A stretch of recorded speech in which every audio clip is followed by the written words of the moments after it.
Podcast Network Asia.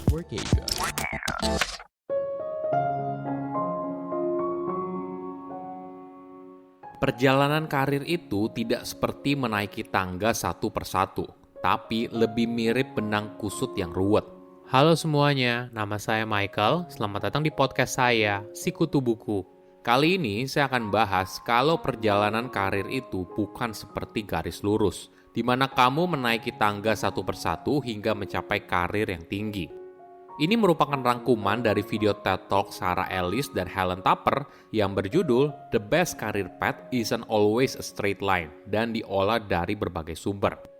Pertumbuhan karir tidak selalu bentuknya seperti tangga, dimulai dari karyawan level bawah, naik jadi supervisor, manajer, dan seterusnya. Tapi karir bisa saja sifatnya horizontal atau diagonal. Seseorang di bagian sales bisa saja punya aspirasi dan kemampuan untuk jadi marketer yang hebat.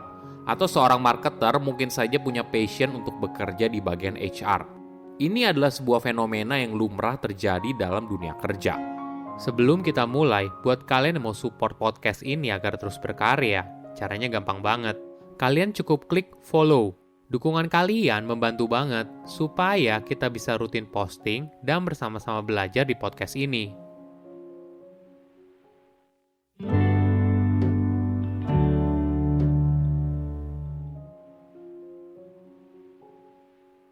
Ketika baru lulus sekolah atau kuliah, kita pastinya punya aspirasi karir yang tinggi. Kita ingin mencapai posisi tertentu saat bekerja. Di beberapa tahun awal, fokus kita mungkin hanya soal promosi jabatan atau kenaikan gaji. Kita terlalu sibuk atas jabatan yang kita miliki sekarang atau rencana posisi kita di masa depan.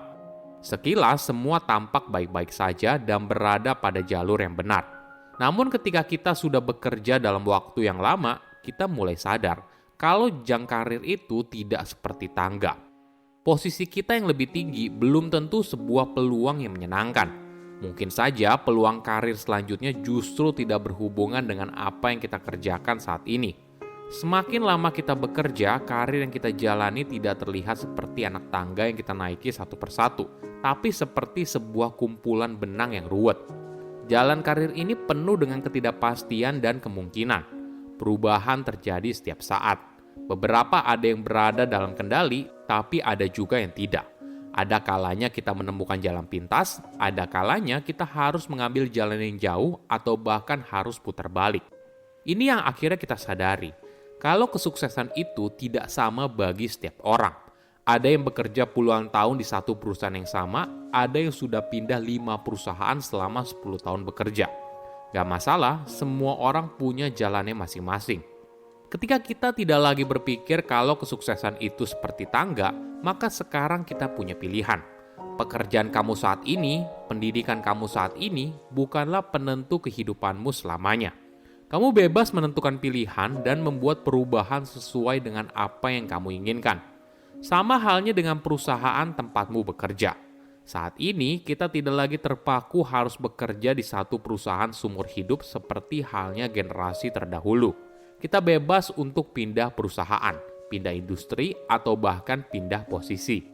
Pada akhirnya, pengalaman sepanjang hidup yang membentuk siapa kamu di masa depan dan juga karir kamu. Semuanya adalah bagian dari dirimu, entah itu atasan yang baik banget, pekerjaan yang ngeselin, rekan kerja yang cemburuan, atau bahkan atasan yang membuat kamu ingin buru-buru resign. Jangan secara cepat memberikan label atas setiap pengalaman yang kamu rasakan. Jangan memberikan label pengalaman buruk sebagai sebuah kemunduran, atau memberikan label pengalaman menyenangkan sebagai momentum positif. Kita bisa saja belajar banyak dari pengalaman tersebut. Di bawah atasan yang micromanaging, kita belajar untuk tidak jadi atasan seperti itu ketika suatu saat kita berada di posisi tersebut. Di sisi lain, saat kita bertemu atasan yang bisa melihat potensi diri kita dan akhirnya membantu kita untuk promosi jabatan, ini adalah pengalaman yang berharga dan bisa membuatmu belajar dari cara atasan itu memimpin.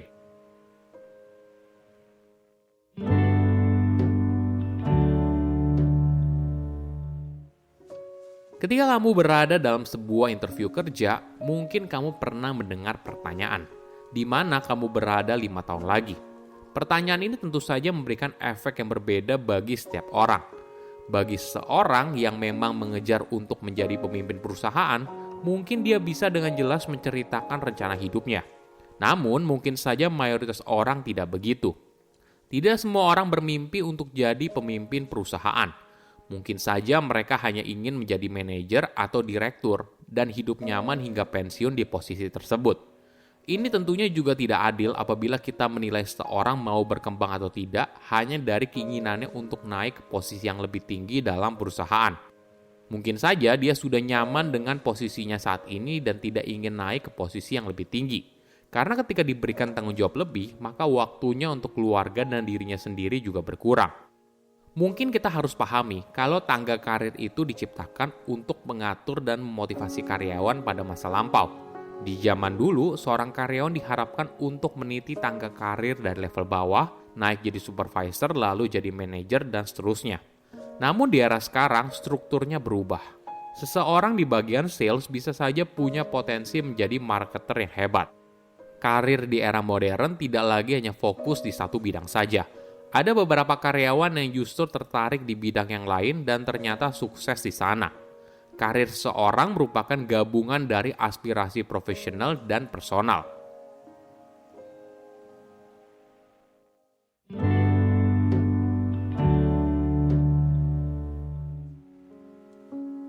Buat kamu yang sedang berada di persimpangan atau sedang galau atas masa depan, ada beberapa tips yang menarik.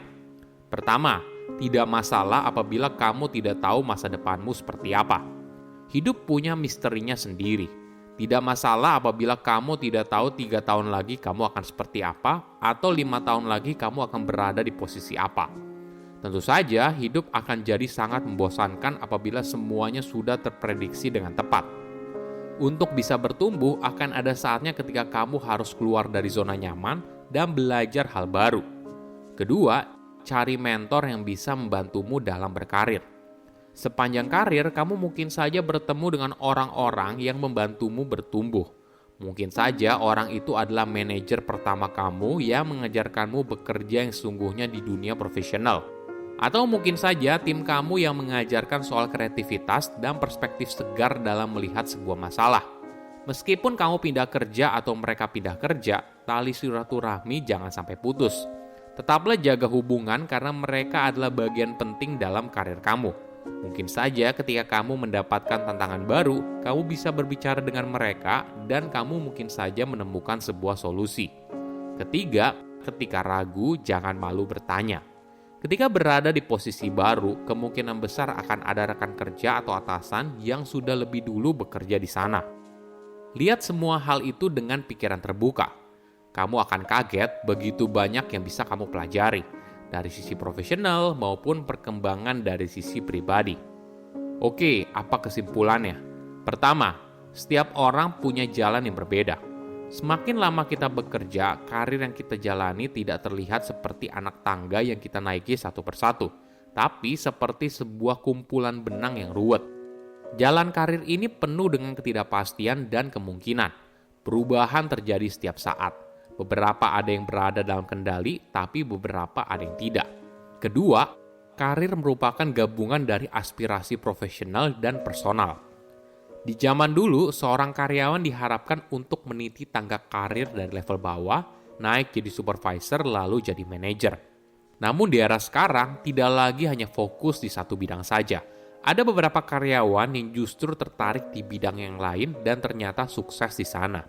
Ketiga, nikmati pengalaman sepanjang perjalanan. Hidup punya misterinya sendiri. Tidak masalah apabila kamu tidak tahu 3 tahun lagi kamu akan seperti apa, atau 5 tahun lagi kamu akan berada di posisi apa. Tentu saja hidup akan jadi sangat membosankan apabila semuanya sudah terprediksi dengan tepat. Saya undur diri, jangan lupa follow podcast Sikutu Buku. Bye-bye.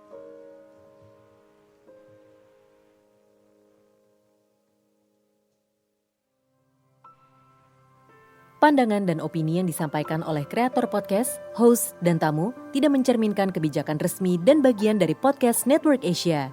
Setiap konten yang disampaikan mereka di dalam podcast adalah opini mereka sendiri dan tidak bermaksud untuk merugikan agama, grup etnik, perkumpulan, organisasi, perusahaan, perorangan, atau siapapun dan apapun.